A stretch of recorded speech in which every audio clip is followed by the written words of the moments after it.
If you're thinking about moving to Panama, let me tell you what your research will never prepare you for. Because no matter how many YouTube videos you watch, how many blogs you read, or how many spreadsheets you color code, Panama has its own rhythm, its own logic, and its own way of turning even the most type A American into someone who suddenly understands why wine at noon is a completely rational life choice.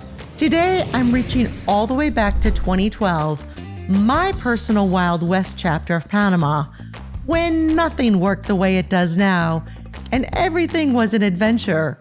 This episode is a different style than my usual guides and interviews.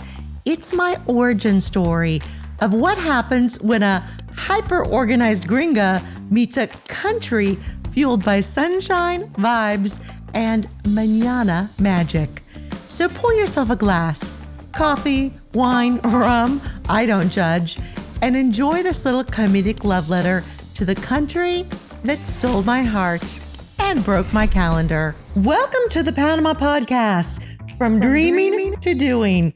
I'm your host, Melissa Darnay. If you want insider tips on living, investing, and having a blast in Panama, go to choosepanama.com and snag your free copy of Panama Uncorked. When I moved to Panama, I thought I was prepared.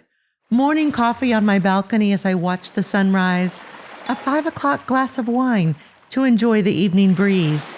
Before moving to Panama, I'd done my research. I had spreadsheets. I had a binder with color-coded tabs. Each tab had sub-tabs. My binder was so organized, I had goosebumps. But what I didn't have was a map. Not figuratively, literally had no map of Panama, which became a problem because somehow the salesperson at the electronics store in Panama wanted to sell me a navigation system for my car that didn't have a map of Panama. It had a map of the US, but I was no longer in the US. I didn't want to know how to get from Miami to Houston. I wanted to know how to navigate the twisty streets of Panama City. Now, I know some of you are watching me at home and you're judging me. You're thinking, this woman seems smart, but she must have done something pretty dumb to get a nav system in Panama without a map of Panama installed. If I were in your place, I would judge me too. I know exactly what you're thinking. You're thinking, I bet she was just too cheap to buy the map because it cost extra. Let me explain something to you. I'm not cheap. I'm the opposite of cheap. Some people might even label me high maintenance, but I prefer good at self-love. After all, my standards never go on sale. And if you're a man, I know what you're thinking. That's ridiculous. Surely the salesman explained it to her and she just didn't get it. Women and cars, they don't go together.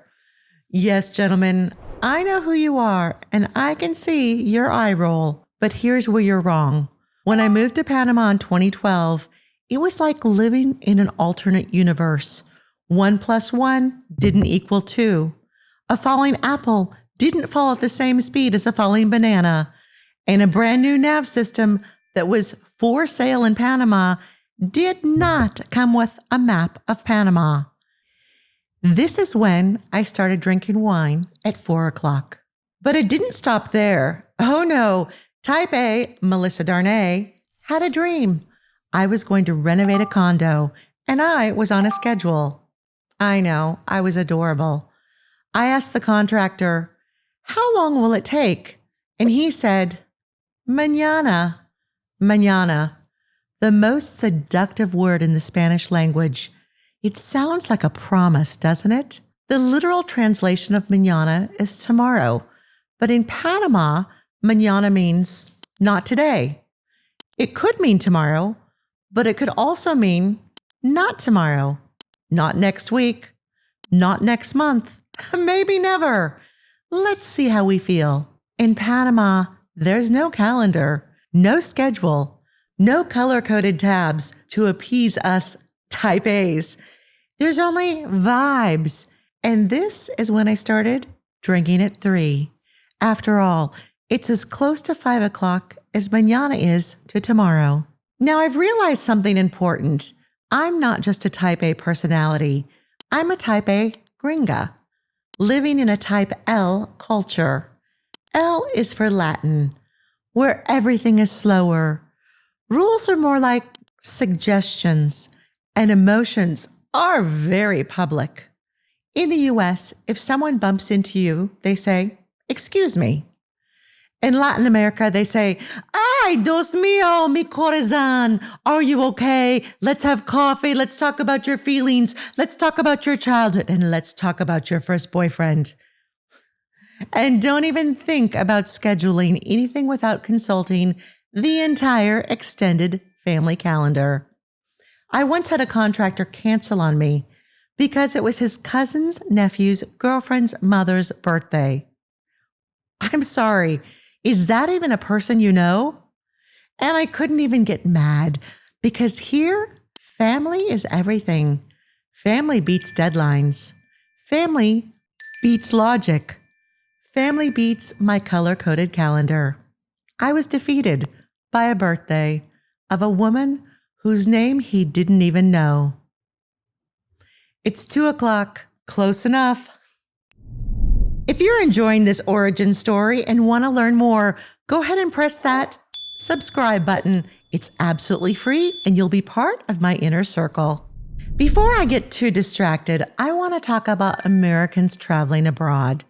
Because let's be honest, we're a special kind of tourist.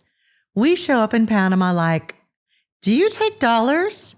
And Panama says, "Yes, we use dollars." And we go, "Wow, everyone speaks English." And Panama says, "No."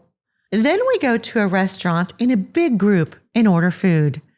When the Panamanian waiter doesn't understand English, we repeat it slowly and loudly, like volume is translation. "I'll have the chicken."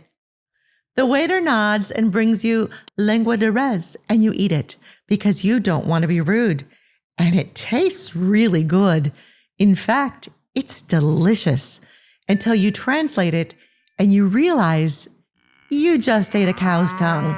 Then the desire to vomit is overwhelming.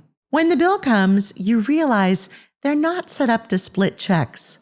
So now 7 Americans are huddled over an iPhone calculator, arguing about exchange rates in a country that uses dollars. This is why I drink wine at lunch, not the Latin lunch hour of 2 o'clock, but the American lunch hour of high noon, because 2 o'clock is just too late.